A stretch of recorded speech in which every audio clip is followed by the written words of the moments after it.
Thank you very much, David. I think that's probably the first time in my life that I can actually prove the point that myself and the oil industry are actually pretty good friends when it comes down to it. So thank you for that great introduction. Minister Smith, it's great to be here today and have you here in front and taking on a brand new portfolio. I got to tell you, one of the best experiences I had as a parliamentarian for 18 years was my provincial counterparts.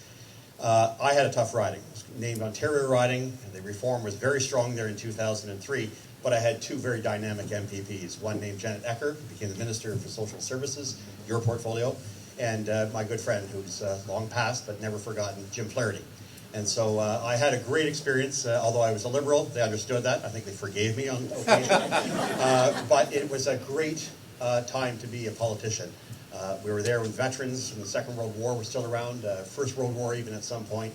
But this area, this whole vest, it's beautiful to be here because it's a homecoming for me. I lived at Danforth in St. Clair growing up as a kid when my dad left Winnipeg as a young intern to be a lawyer. He then went on to becoming a great plumber and steam fitter along with his brother and electrician out in Whitby. So there's been a bit of a history to this area here. It's one of the reasons I actually got involved in politics. We had a friend named Paul Cosgrove who was a candidate. He was actually the mayor of Scarborough back in the 1970s. He became the candidate for the Liberal Party and went on to be the ignominious minister for housing. And if anybody was around in 1981, you'll know exactly what I'm talking about when interest rates hit 22, 23%. I happened to have a quick job with him one summer, that very summer there. My dad was building homes. Actually, he stopped building homes at that point. But people coming in to the door and saying, I can't afford my home. You guys have driven interest rates so high because you were borrowing so much money. And through the Keys and the constituency often said, we're now living in the station wagon. So those are the kind of experiences you don't forget.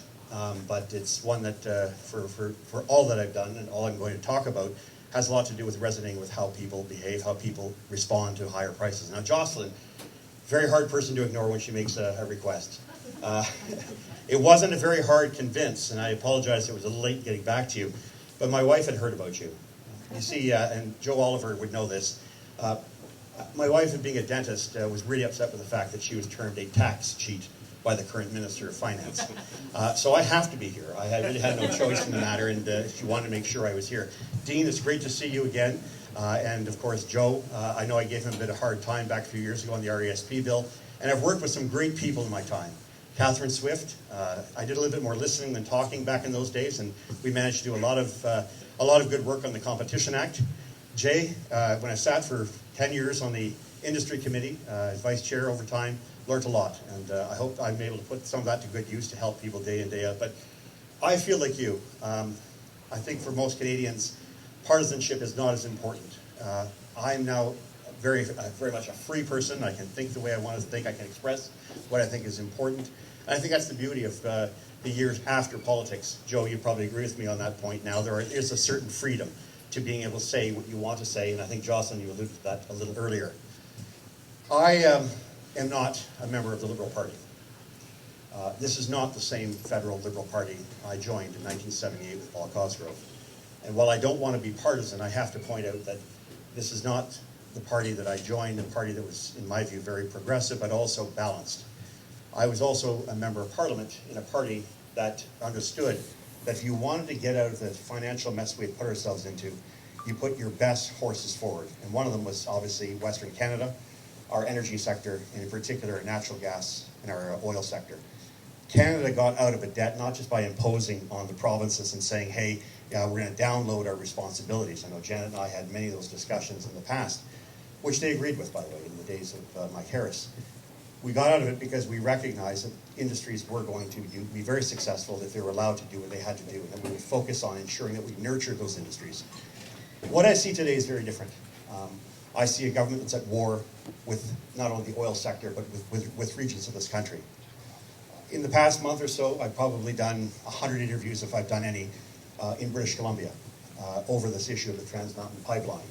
Not necessarily my forte, but understand that there's a lot of disinformation that's out there regarding that pipeline with respects to many of the pipelines that are out there. What I didn't realize was that when it came to issues like energy in this country, there has been a whole new group of people coming out with alternative facts, alternative ideas, and many of them, if implemented, as they are currently appearing to be, could be very damaging to the Canadian economy going forward. I don't need to make that, or that's obviously not an argument that I have to make here. I think you understand the full implications of what happens when organizations like the Canadian Association of Petroleum Producers points out quite rightly that in 2014, attracting $85 billion is no big deal, but today they're struggling to get $35 billion. That has an impact on all of our bottom lines, whether we are in Eastern Canada or Western Canada. And part of my job is to try to explain to people, even if you don't think pipelines is a big issue, think about the Canadian dollar. Mark Patron is here. We've done a number of interviews in the past on this as well. One of the main reasons why, and Jay, you'll probably disagree with me on this point, but a lot of economists don't talk about the value of the Canadian dollar. I have to, because I recognize that it costs every Canadian 20 cents a litre more because the Canadian dollar is not able to do what it did before. Our collective purchasing power is out the window, because unlike in 2013, February 2013, where we could still expand, we could continue to sell oil to the United States and potentially to other partners, today we are frozen. And it's in that regard that we find ourselves as a country really not at an economic crossroads, but I think at a constitutional one. It concerns me because I was here as a parliamentarian in 1995 when the country came very much close to the brink. La séparation du Québec was a very real thing. We thought in 1995 it was a slam dunk, we were going to win. We came awfully close to losing. I was a younger person working in the 1980 campaign on the first referendum in Quebec. But I was also mindful of what happened in 1981 to 87, which was Western alienation. You're all on Twitter, you all have means of communications, social media is certainly there. I'm shocked at the number of people who think that that is an option for the country. And to me, that didn't happen by accident. There has been rancor created in this country, and you have a prime minister, in my view, who is trying to ride two horses that are irreconcilable for now. There might be a point down the road where you can do these things, but for now, I think it's critical that he pulls back and that he understands full well that he has got to make sure that the West, as much as the East, is part of this. And I think Energy East, David, you were talking a little earlier about, you're right over here. My family came to Canada in 1927, working for the Canadian General Electric. I have a college up in Bobcaygeon. Neighbors on either side work for the Canadian General Electric. It closed down this year. The main reason it closed down, other international circumstances, but its last hope was to get the pipeline, the Energy East pipeline, built in such a way that it would allow the mechanics on the inside to determine if there was leaks, the infrastructure that was needed. That was their last hope. And when Energy East died, so did that manufacturing, which brought thousands of people to work, brought thousands of people, like yourself, Adriana, from around the world, including my family. So while the government may talk a big deal about manufacturing, it certainly doesn't demonstrate it by its policies. And pursuing an idea of pie in the sky, climate alarmism, and I'll call it for what it is, in my view, is irresponsible, it's wrong-headed, and in 10 years it'll be, as my good friend Jason Kenney once pointed out, the flavor of the month will have changed, but not before the damage, of course, has been wrought. And I think that's critical that we understand what has happened to this country in a very short period of time. Now, I was going to say a couple of things about where we find ourselves. We're on the precipice of a federal election. I'm not going to guess what the outcome is going to be. I believe it's going to be a hung parliament. I also think that the Trans Mountain Pipeline is in peril.